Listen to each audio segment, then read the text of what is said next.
안녕하십니까. 명예의 복귀 시간이 돌아왔습니다. 토마토 투자클럽의 김민준입니다. 오늘 체감지수가 많이 안 좋으셨을 것 같습니다. 비도 오고요. 또 명절도 앞두고 있고 이제나 저제나 좀 오를 것 같은데 아직도 단기 조정은 좀 마무리 단계는 아닌 것 같습니다. 뭐 간단하게 좀 말씀드리면 글로벌 이슈도 좀 있는 것 같고요. 노이즈가 좀 있습니다. 하필이면 또 연준 FOMC가 끝나고 난 이후에 연일 매파적인 의견들, 그리고 국내 어떤 그 수급의 쏠림 현상들이 조금은 문제가 되는 것 같고, 또 명절 앞둔 수급의 부재까지도 좀 발목을 잡는 것 같습니다. 뭐 여러 가지가 상당히 그 복합적인 요인이 좀 있는데요. 늘 명절 전에 이래 왔습니다. 좀 초보자분들은 이 시기가 상당히 좀 괴로울 수도 있고, 또 고수분들은 뭐 전형적인 일상이다 이렇게 생각하시는 분도 있을 겁니다. 중요한 것은 내가 이제 가지고 있는 종목이나 섹터에 대해서 주가들이 좀 다 흘러내리셨을 거예요. 선제적으로 이제 매매를 좀 타이트하게 하시는 분들이 아니고서는. 그러면 결국 이제 흘러내렸는데 내가 조금 가져간다는 것은 추석 이후에 반등세라든지 아니면 또 추석 이후에 주식의 어떤 방향타에 따라서 좀 결정이 될 건데, 결국은 지금 시간에 잘 짚어보고 좀 알아봐야 되겠죠. 저는 개인적으로 이 방송국에서 명예의 복귀가 가장 참 중요하고 좋은 프로라고 좀 생각을 합니다. 그러면 우리도 거기에 맞춰서 내 섹터, 내 포트를 한번 점검해 보도록 하겠습니다. 자, 우선 오늘 코스피 지수가 2462포인트 1.3%가 내렸고요. 뭐 코스닥도 굉장히 하락 추세입니다. 1.35%가 내린 827포인트에 마무리가 됐는데, 과연 연동성 관계에서 어느 부분들이 가장 좀 크게 자리를 했는지, 이게 가장 중요할 것 같아요. 저는 뭐 여러분께 이제 늘 말씀드리지만 오늘은 이제 10년물 국채 먼저 차트를 좀 켜놨습니다. 지금 4.54예요.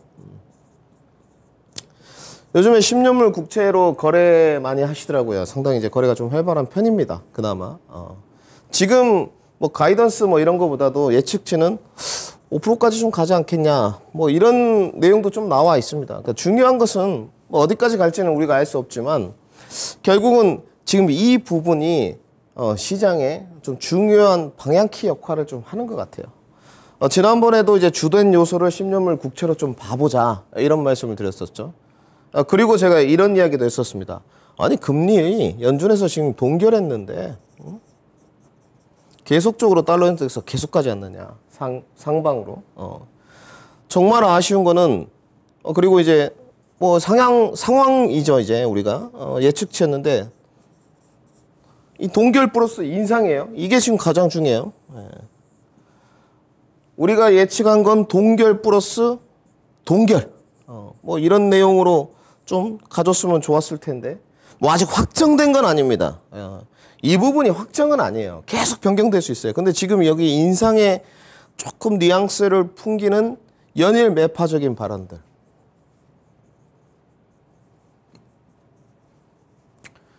이거를 계속 한단 말이죠, 지금. 하필이면 금리 동결하고 나서 지금 이 행동을 해요. 지금 연준 위원들이. 그러면 우리가 이제 겉으로 표면적인 이유가 보여지는 건 그런 건데, 정말로 진짜로 금리 인상 할까?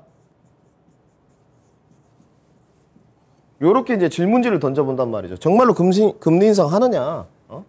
데이터나 지표들이 정말로 금리 인상을 부추기고 있고, 연준의 위원들이 매파적인 발언을 하지만 경제학자들이라든지 여러 가지 어떤 주변 대외 변수 요소들이 금리 인상으로 가고 있느냐? 전혀 그런 것 같지 않습니다. 계속 이제 패드워치에서 지금 연일 발표를 하지 않습니까, 지금 78%가 동결이에요. 10월에 FOMC가 없으니까 언제겠습니까? 11월이죠. 12월 것도 60% 이상이 동결이라고 합니다. 동결이라고 해요. 아니, 도대체 이게 뭐냐 이거죠, 지금. 연준 위원들은 매파적인 의견을 내놓는데, 패드워치에서는 11월에도 동결 가능성이 78%, 12월에도 동결 가능성이 60%예요. 좀 안 맞죠? 안 맞습니다. 그러면 이제 어차피 매수매도 양쪽 의견이니까 양쪽 의견이 더 어디가 좀 합리적인지 일단 좀 봐보고 제 의견도 중요하겠죠. 그럼 이렇게 봐야 될 것 같아요. 연준이 주장하는 금리 인상 이유 하나인 것 같습니다. 유가 뭐 식료 그 중에서도 유가 그렇죠? 요 이야기 계속해요. 나중에 물가 상승을 부추길 거라고. 근데 저는 이렇게 보고 있습니다. 좋다 이거예요. 그런데 CPI 우리가 소비자 물가 할 때 어떻습니까? 에너지하고 식료 부분은 제외하고 합니다. 대략적으로. 근데 지금은 이거를 신경 써요. 뭐 어찌됐건 그렇다 치죠. FOMC가 금리 인상하는 주된 이유 해야 된다. 유가 상승. 그러면 반대 의견들 뭐냐? 동결할 수밖에 없다.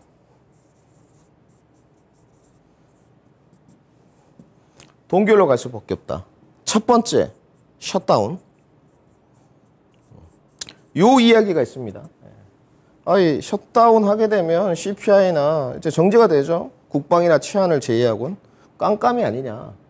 깜깜한 상태에서 오히려 셧다운으로 가게 되면 금리 인상이 잘 안 되는 거 아니냐, 이 부분. 그리고 계속적으로 핫한 고용이라고 거짓말 치는데 지금 침체 아니냐. 지금 미국에 있는 FOMC 연준 있죠? 300명 해고설이 있어요. 확정된 건 아닙니다.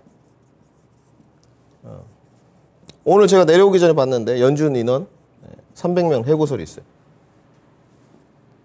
어디 쪽에 좀 힘을 싣고 과연 패드워치의 자료를 좀 더 신뢰하는 게 맞느냐? 저는 동결에 좀 더 한 표를 쓰고 싶습니다.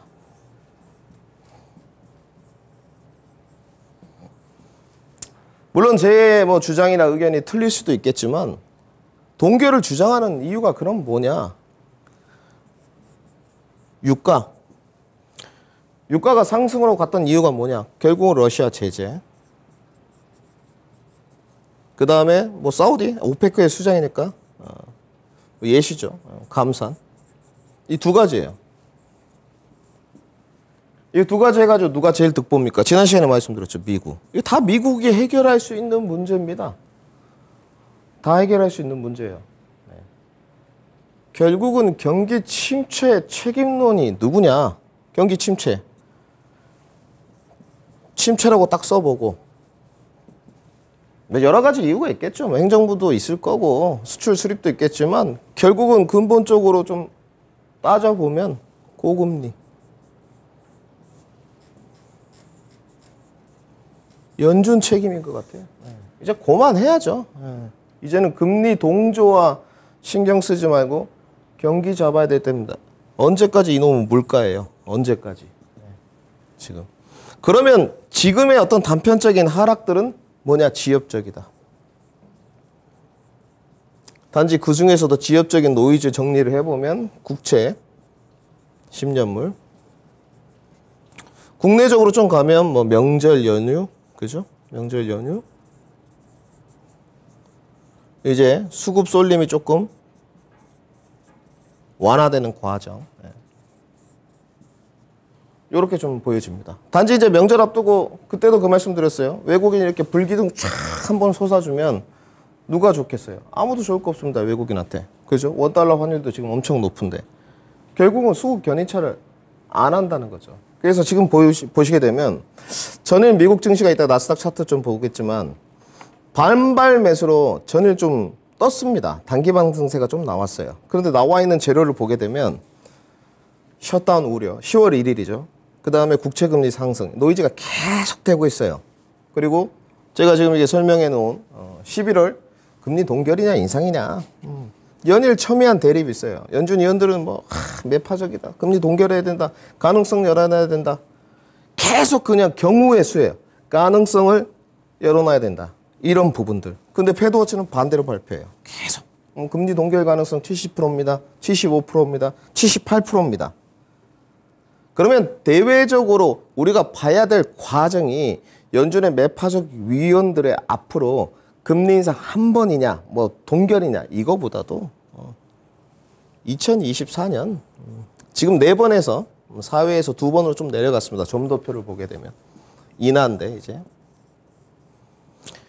여기에 좀 더 초점을 맞추는 게 좋을 것 같아요. 그죠? 초점은. 오늘 우리가 좀 뒤에 보겠지만 섹터나 뭐 지수 좀 코스피 하락 하방 경직성 확보했느냐 이런 부분도 논하겠지만 그런 건 더 단기적인 이슈다.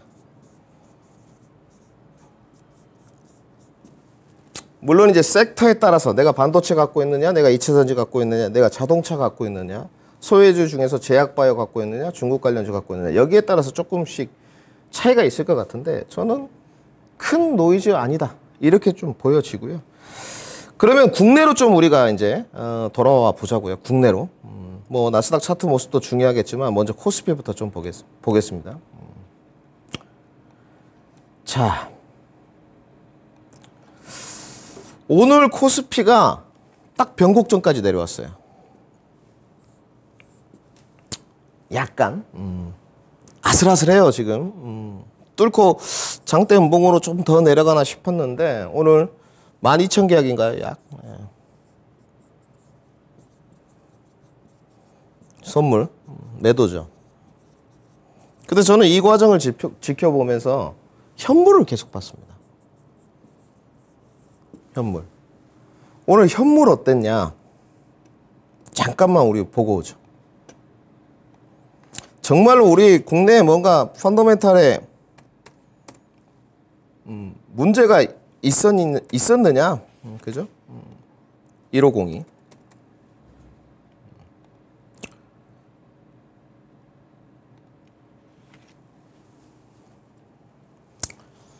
오늘 13,000개역이네요. 제가 뭐 좀 수정하고요. 내려오기 전에 확인했는데 13,000개야. 오늘 현물 매도세입니다. 차이가 극명합니다, 지금.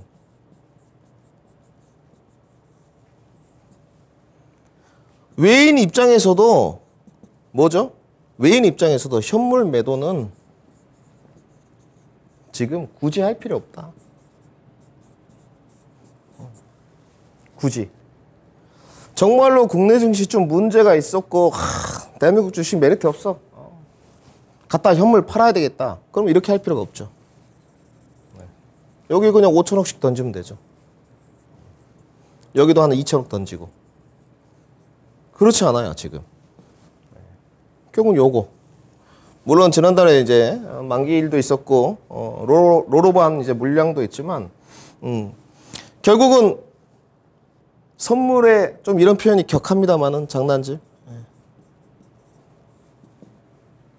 요겁니다, 지금. 여기서 만약에 오늘 선물 매도를 했는데도 불구하고 현물 만약에 매수세가 들어왔다. 그럼 주가 떴어요. 네. 어떤 주가들? 중소형 종목들. 네. 선물 매도가 있는 상태에서 현물 매수가 들어와도 대형주는 못 뜨죠. 중소형 종은 떴을 겁니다. 근데 이제 수급세가 안 들어와요.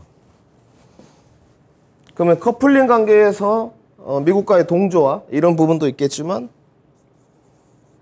명절합동 관망세 이게 좀 더 큰 것 같아요. 제가 봤을 때. 네. 그리고 이제 빅테크 기업들 성장주 쉽게 말해서 성장주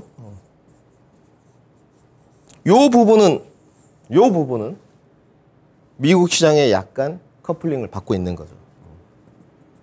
야 지금 너무 비싸지 않냐 뭐 등등부터 금리 인상 우리 매파적 기조 계속 내놓는다. 이런 부분들, 이런 부분들인 것 같아요. 그러면 우리가 하나씩 좀 들어가 보죠. 우리가 지금 이제 국내 보면서 주도주가 3개가 뭐였죠? 우리 시청자분들 다 아시겠지만 2차전지, 그죠? 반도체, 자동차 써놓고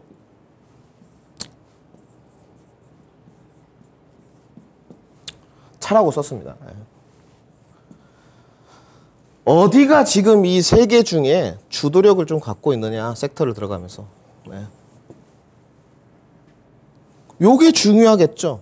어차피 이제 명절 뭐 하루밖에 안 남았습니다. 네. 향후에 명절 이후에 다시 2차전지 주도력이냐 반도체 주도력이냐 자동차 주도력이냐 그죠? 순환매는 돌고 가고 있는데 예전에는 여기가 가장 셌어요. 지금은. 네.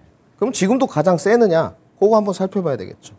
단지 오늘 이 주도주 3개는 지금 다 좋지 않았습니다. 네. 주도주가 수급이 안 들어오니까 힘이 없어요. 네. 그러면 지금 이 시간이 이제 추석 명절 앞두고 마지막 시간이니까 추석 끝나고도 이 세 섹터가 주도력이 없으면, 그죠? 지금 잠깐 50조 밑으로 어제 내려갔어요. 예탁금이. 계속 떨어지겠죠. 근데 그럴 것 같진 않아요. 네. 올해는 계속 유지는 될 것 같습니다. 50조에서 54조 정도는. 이 부분은 유지될 것 같고. 그러면 뭐 좀 힌트를 드리자면 이 세 섹터 중에 명절 이후에 가장 주도력을 어디가 먼저 좀 확보하겠느냐? 저는 자동차로 봅니다. 자, 현대차 모습이에요. 네. 제가 봤을 때 현대차는 선제적으로 먼저 좀 조정을 받았고요. 선조정. 선조정 이후에 플러스 하방 경직성. 이것도 지금 생각을 좀 해봐야 되잖아요. 네. 오늘 상대적으로 잘 버텼고 하방 경직성 확보했고 주가 잘 갔습니다. 이거는 단기적인 그냥 눌림목으로 좀 보여요. 네. 그러면 자, 이렇게 주가가 갔을 때 수급세는 어땠느냐? 요즘에 결국은 수급 장세지 않습니까? 물론 종목들이 이렇게 핀셋으로 좀 움직이는 종목군 장세긴 합니다만은 수급은 어땠어? 외국인들 포지션은 어떻게 짜고 있었어? 이거 상당히 중요하겠죠. 네. 아마 이게 확대가 돼서 보일 거예요. 한 달 수급입니다, 지금. 이렇게 돼 있습니다. 주가가 하방 경직성을 먼저 확보하고 강하게 버텼던 이유. 3분기 때 조정 나올 거다. 이렇게 이야기했는데 시장이 이렇게 흘러내리는데도 상대적으로 잘 버틴다. 그럼 뭐죠? 하방 경직성은 확보되었구나. 이걸 뜻하는 것 같아요. 네. 자, 그러면 다시 돌아와서 기아도 좀 그런 모습인지 좀 볼까요? 우리가 종목을 좀 보고 있으니까. 기아도 차트 지금 바꾼 겁니다. 차트 바꾼 건데 기아도 모습 거의 유사해요. 그죠? 물론 이제 뚫고 내려가면 추세가 좀 이탈되면서 이제 완벽하게 좀 조정세라고 좀 봐야 될 것 같은데 아직까지는 눌림목 받고 살짝 반등. 치솟기에 이제 우리가 여기로 올라갈 수 있느냐 이걸 타진하는 거니까 지금. 저는 자동차가 주도주 이제 3파전이라고 제가 이제 생각을 하는데 어쨌든 자동차가 전반기에 좋았습니다. 우리 시청자분들은 아시겠지만 2차 전지 가고 자동차 가고 그다음 반도체 갔지 않습니까? 자동차가 주도주 3파전에서는 좀 우위를 차지하고 있다. 이렇게 좀 보여지고. 그러면 이제 이 부분을 또 정해야 될 것 같아요. 아, 자동차 하방 경직성 확보했고 하나씩 풀어보는 거예요. 이거는 복귀 시간이니까 하방 경직성 됐고, 그죠? 수급 됐고, 그죠? 향후에 이제 주가가 올라갈 수 있을 부분인데 여기를 투자로 좀 맞설 것이냐, 그죠? 매매로 좀 할 것이냐. 이게 선택의 이제 문제긴 한데, 요걸 또 좀 결정해야 돼요. 다시 한번 눌림목이 왔구나. 조금 모아가지고 한번 가볼까. 내년까지 아니면 매매로 조금 가볼까. 이제 이 부분인데, 저는 좀 매매에 한 표를 두고 싶습니다. 네. 제 그냥 이거는 주관적인 평이에요. 매매에 조금 더 우위를 두고 싶다. 올해 계속 저 김민주는 자동차 부품, 자동차는 좀 매매해라. 이렇게 말씀드렸어요. 그 이유는 뭐냐? 지금 이 91,900원이 기아가 이 박스권 최상단입니다. 올해 도달한 59,300원부터. 네. 지금 대형주 치고는 적게 오른 거 아니에요, 여러분들. 거의 6만 원부터 92,000원까지 올랐으니까 40% 정도는 올랐단 말이에요. 지금. 그렇잖아요. 40% 넘게 올랐단 말이에요. 그러면 뭐냐? 여기서 눌림목 이후에 여기 돌파하고 바로 갈 수 있느냐? 그렇게는 안 보여져요. 네. 그렇게는 안 보여진다 이거죠. 여기는 그러면 과대낙폭. 그죠? 과대낙폭이었고. 이 중단 부근은 정상. 그죠? 넘어가면 오버슈팅. 이렇게 보여지니까 매매가 조금 더 우위지 않겠느냐. 여기서 이제 요거는 선택하시면 되죠. 대형주로 좀 매매해볼까. 아니면 좀 중소형주들, 뭐 화신이나 성화혜택이나 아니면 전기차 쪽으로 좀 선회해본다든지 요거는 이제 정하시면 될 것 같아요. 그래서 저는 주도주 안에서는 명절 이후에는 조금 자동차가 앞서 나가지 않겠느냐. 이렇게 좀 이야기를 드려보고요. 그 다음에 이제 자 오늘 좀 할애를 해보자. 2차 전지. 연일 좀 뜨겁습니다만은 예전 같진 않아요. 오늘 에코프로가 좀 장중에 주가 떴는데, 뭐 저는 이 종목들을 이제 추천해보진 않았으면 항상 경계를 해야 된다 말씀은 드렸어요. 근데 뭐 지지 라인들은 이렇게 계속적으로 제시를 좀 하고 있습니다. 아직까지 전문가님 이제 추세가 좀 바뀌었습니까? 네. 추세가 무너졌습니까? 무너졌냐? 아닙니다. 아직까지는 추세가 살아있습니다. 살아있는데 예전만큼 그러면 핫하냐? 이건 아닌 것 같아요. 지금. 그리고 연일 매도 리포트가 나옵니다. 모 증권사에서 이제 어제도 냈고. 그러면 우리가 이렇게 좀 반문을 해봐야 될 것 같아요. 어차피 주가가 좀 쉬기도 하니까. 저는 뭐 계속 2차전지 장비하라고 하지만 충분한 조정인가? 지금 이 종목이 7월 26일에 슈팅 나오고 2달 동안 못 갔어요. 그죠? 나는 고수라서 이런데 먹었는데, 좀 올라간 거 먹었는데 잘한 거 아닙니다. 네. 진짜 고수라면 여기서 선취해서 여기를 먹어야죠. 굳이 하락해서 이거 눌림목 잘한 거 아니에요. 제가 지금 이렇게 질문 드렸어요, 여러분께. 충분한 가격 조정인가? 놉니다. 투심이 의심의 눈초리로 보고 있고요. 주가가 답을 해주는 것 같아요. 이건 반론의 여지가 없어요. 지금 하락 추세니까. 그리고 뭐 대외적으로 공식적으로 나와 있는 내용들, 뭐 리튬 가격 하락이다. 뭐 맞습니다. 이건 숫자니까. 또 수급 약세다. 맞습니다. 네, 수급 약세입니다. 그러면 제가 계속 이런 말 해요. 여러분들 이제 장기 투자해야 된다. 들어갈 때 뭐 추천하는 애널리스트도 많았고 전문가들도 많았고 또 대국민적인 영웅 배터리 아저씨도 있었는데 지금 내려갈 때마다 성장성 훼손은 없다. 전 동의합니다. 성장성 계속 있어요. 네, 이거는 뭐 성장성 없다 말하면 그 사람이 이상한 거고. 그러면 이 자리가 지금 여기 지금 90만 원 전후 수급세가 유입될 만한 자리인가? 그죠? 이렇게 이제 반문을 좀 해봐요. 수급세가 유입될 만한 자리인가? 전혀 아닌 것 같습니다. 네, 이거는 완벽하게 키포인트인 것 같아요. 지금 개인들 수급은 어디로 가고 있느냐? 요렇게 지금 떨어져서 이 살짝 반등 나오는 것도 다 외인이 수급 이끌었어요. 지금 개인들 수급은 소재 안에서는 포스코홀딩스로 가고 있습니다. 여기로 좀 가고 있어요. 그래서 상당히 지지력이 상당히 좀 더 낮습니다. 포스코홀딩스 좀 빨리 봐볼까요? 속도 높여가지고. 상당히 이런 거 중요한 문제입니다, 여러분들. 조금 더 나아요, 모양새가. 에코프로는 121선까지 이미 빠졌고 포스코홀딩스는 61선에 달랑달랑하고 있어요. 개인 수급들이 좀 대동단결하는 모습인 것 같은데 이 두 섹터 소재가 투심의 의심의 논초리도 있고 2차전지 섹터 전반의 악영향인 것 같습니다. 그러면 이제 진입자리도 아니지만 매도 클라이막스인가? 요게 중요하잖아요. 그죠? 오늘 좀 할애 좀 하겠습니다. 이게 매도 클라이막스인가? 아직 아닙니다. 조심하셔야 돼요. 2차전지는 추가 조정을 염두에 둡니다.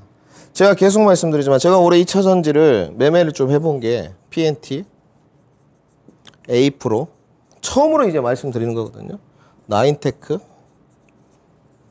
M 플러스 이렇게 했습니다. 이렇게. 이렇게 4종목을 했거든요.